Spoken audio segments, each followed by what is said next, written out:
Great. Hello, everyone. Good evening. This year there are a number of new faces, and I've been here for the past 4 years, so new is, I haven't seen a lot of you in the past 4 years, but we always have a rather distinguished guest list. And each year I keep coming back and I keep saying, this year will be the year that I pluck up the courage to talk to people. And this year, I think Jim picked up on that and said, Molly keeps volunteering and she just sits behind the desk, doesn't talk to anybody, so here's trial by fire. And so now I have the distinct honor to introduce the Heintz Award for Humanitarian Achievement.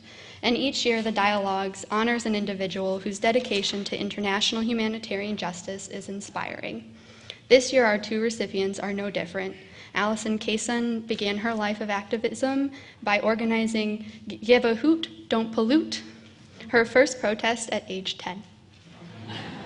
Similarly, the humanitarian bug bit Christina Kauger early in life. In the 1970s, she was a member of the organization People for Southern African Freedom, which played a role in persuading Oregon's higher education system to divest from corporations doing business in South Africa. In 2005, Allison and Christina came together as founding members of North Carolina Stop Torture Now, a grassroots network working to end America's rendition, detention, and interrogation program, and established the North Carolina Commission of Inquiry on Torture. It is now my pleasure to invite Joshua Heintz up to the podium to say a few words and present this award. Thank you.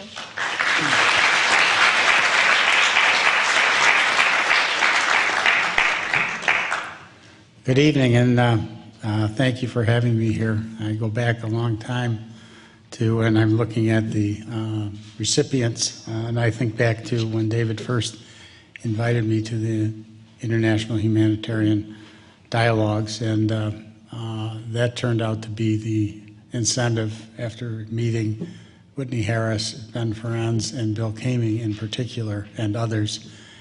I thought how unfortunate that they have contributed so long and nobody said thank you in a formal way. Perhaps along the way when they came back from Nuremberg they were recognized, but I thought if I could do something to just say thank you to them, so I approached David about creating an award to recognize people who have the courage to undertake very difficult things and accomplish them. So with that, we can go forward with the award ceremony, but thank you all again.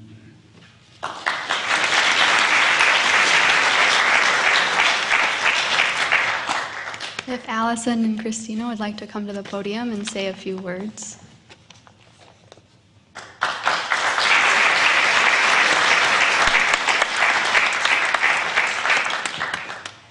Good evening. To you, the members of the International Humanitarian Law Dialogues, I thank you for choosing Christina and me for this wonderful award. But please know that we represent hundreds of individuals who for many years have collaborated as North Carolina Stop Torture Now to bring North Carolina's role in the rendition, detention, and interrogation program to light. It is such an honor to be here with you, some of the world's most devoted truth seekers, justice warriors, and freedom fighters. And I am extremely humbled and excited that such an esteemed group of individuals is recognizing our work.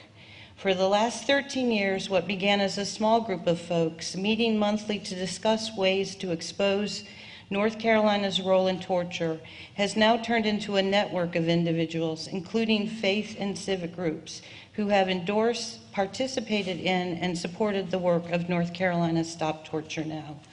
Noteworthy is the group who started out around the table in 2005 are still the ones around the table today. So this honor is accepted on behalf of the many, many individuals mentioned above, but especially the core of North Carolina Stop Torture Now. And they are Peggy Mish, Joan Walsh, Jules Shanklin, Chuck Fager, Lyle Warwick, and Deborah Weissman.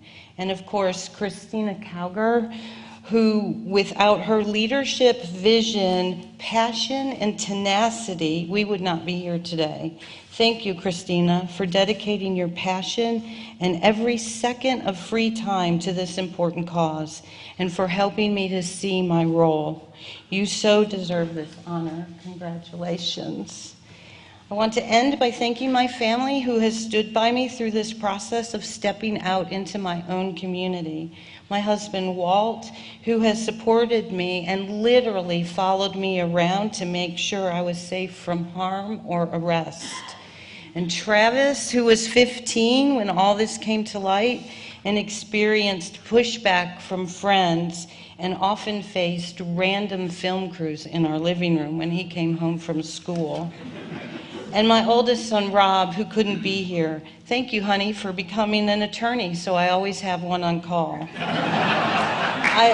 I literally could not have done this work without the constant support of my fellows, Walt, Rob, and Travis. Thank you for all the encouragement, the talking me off the ledge moments, and the reminding me how the work was more important than my discomfort. I think we all know that the work is not yet finished and that we must keep up the fight for justice for all. And so one last thank you to Joshua Heintz and the International Humanitarian Law Dialogues. You have given me a superpower cape with this award.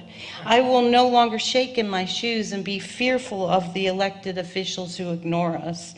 I look at it like we have the world's most badass chief prosecutors and humanitarian lawyers on our side. It's Arrow contractors who should be shaking in their shoes. Thank you.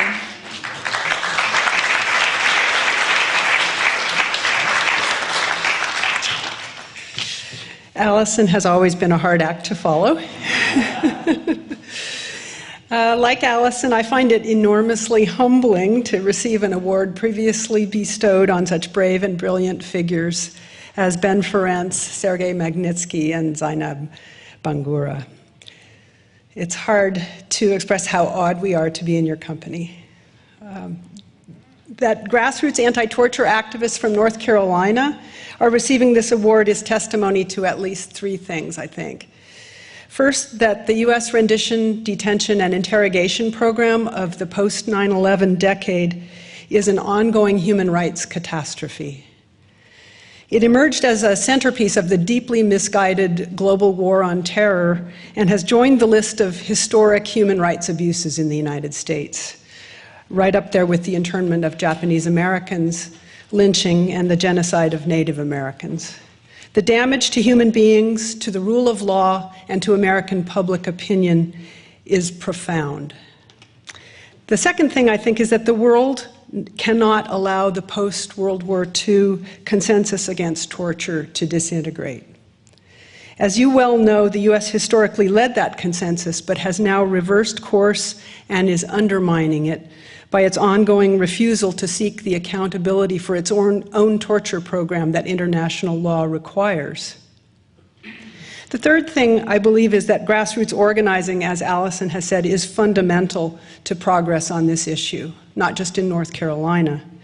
U.S. officials keep prosecuting the unending and unwinnable war on terror and continue the policy of covering up the torture crimes within it because too many Americans have been willing to turn a blind eye. What we in North Carolina have tried to do is steadily increase the number of people from all walks of life, people of faith, military veterans, academics, neighbors of the airport in Johnston County, where Allison lives, that hosts the torture taxis, who are willing to stand up and do something. In the course of these 12 years, we have learned that many people in North Carolina, which is a profoundly divided, politically divided state, are deeply ashamed that our nation has become one that tortures systematically and then pretends it can move on. The challenge has been to gather the force of that widespread shame, that feeling that we are better than that, and to shape it into something with political impact. After a decade, we were able to launch the North Carolina Commission of Inquiry on Torture, and that has taken things to a new level for us. For that, we are profoundly grateful to our commissioners, like David Crane, to our board, which includes Michael Struett, who is here, to our advisory board, and to the many endorsers, as Allison mentioned, who are public officials, academics, clergy, and members of diverse political parties, and to the more than 1,200 individuals who have endorsed the NCCIT, the Commission of Inquiry on Torture, and sent messages to state officials that they should support it too, this first ever state-level, citizen-led public inquiry into the U.S. torture program. The NCCIT's report has been a year in the making, more than a year, and it will be released on September 27th. Our challenge will be to give it a loud voice, to get our fellow North Carolinians to read it and to act on it. We hope it will have an impact at the national and maybe even the international level. Again, we're grateful beyond words for the honor bestowed on this work, and we thank you for your attention to the problem of impunity for torture in the United States. May we collectively bring about accountability for the torture program's authors and overseers, and redress for its many victims and survivors, for our own sakes and for theirs. Thank you.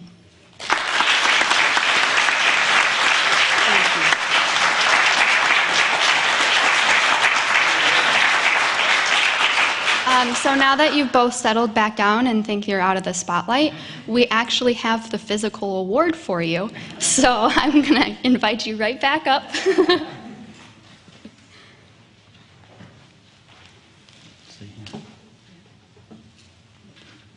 first we have some flowers for each of you.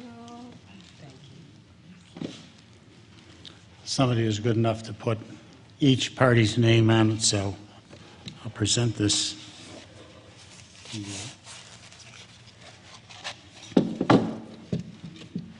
Allison.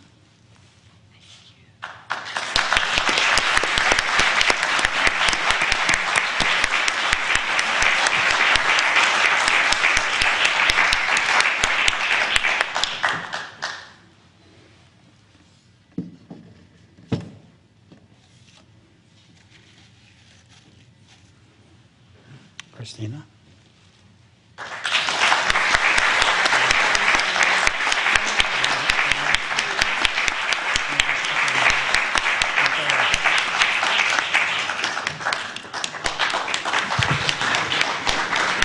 Please give the recipients a standing ovation. Thank you.